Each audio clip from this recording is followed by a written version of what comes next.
Mahalac mi je nešto ono što je benigno. Po mom nekakvom, po mojoj definiciji, biti mahalac. To mi je onaj neko ko jednostavno ima mozga dovoljno elokventan, i ima neophodnu i neospornu uličnu školu, znači pored svih škola kućnog vaspitanja i ne znam kakve vrste obrazovanja, znanja i zvanja, ti moraš imati uličnu školu iz prostog razloga jer ćeš onda biti presučen u sekundi. Priče su raznovrsne, onako to je jedan kritički osvrt, vrlo često i samokritičan, u odnosu na društvo koje nas okružuje. A ovo je sasvim nešto benigno i to je ono što je okej. Sad kad kažeš mahalac, sad zamisliš nego šterši, ima 2 stative, suska je, to je lijaš, to je nema veze, to je malo, zatvori to, molim te, djevojko, hoćeš zatvoriti, molim te, čujemo se, hvala. Eto, mahalac odmah on to šali. Pa ne, cijeli svijet se može shvatiti pod filozofiju. Znaš kao je u svoj mali svijet i jest užasno. Bilo gdje da si na kojoj paraleli ili meridijanu, svijet je premali i tako, ne bih ja to baš... Ne, ja nisam napustio Sarajevo. Sarajevo je moj rodni grad, ali svaki grad čine ljudi, ne zgrade i parkove. Iz tog konteksta ja mogu da kažem, ovdje je moja majka, moj sin i ta FGR, fina gradska raja, bez koje ja ne mogu, jer jednostavno to je nešto, to je egzistencijalna stvar. Da ja dođem sa tom mojom ekipom, da se dobro ismijem, da to je neka vrsta moje katarze. Budala živi tamo gdje je rođen, pametan tamo gdje mi je dobro. Ako je meni dobro tamo gdje jesam i gdje ostvarujem, ja se ne bavim glumom iz hobija, ja nisam hirurg pa sad ajde malo tako, počestim se glumom, već ja od toga živim.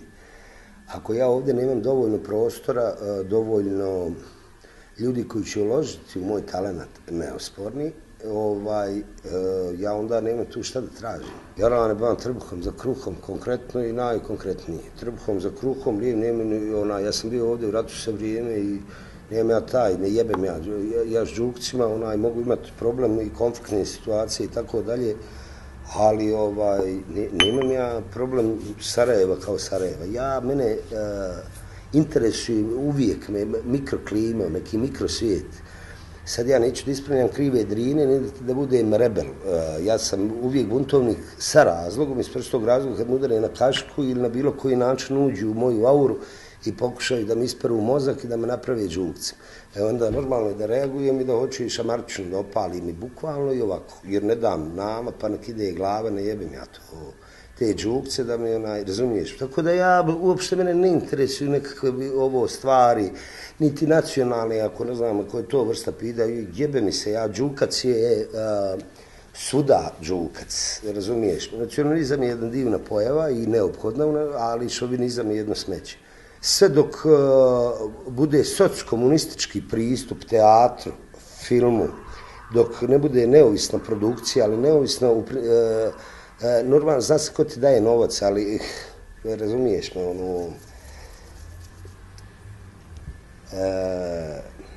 znaš, postoje ljudi koji s jedne strane ti daje novac, a onda odjednom i on zaigra u tom filmu i tako dalje.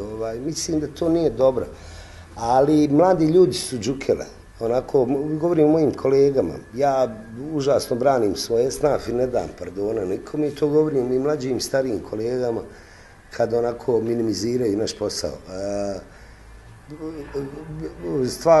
Broadway komercijala, to je jedini ako ti primaš od države, od bilo koga, novčance i tako ti to bahato trošiš, a svi su ubili pticu rugalicu ovdje, jer postoji pozorišni kritičar u ovom gradu, ne postoji. Nema veze, to ljudi gledaju, to su babe i žabe, razumiješ, ne mogu porediti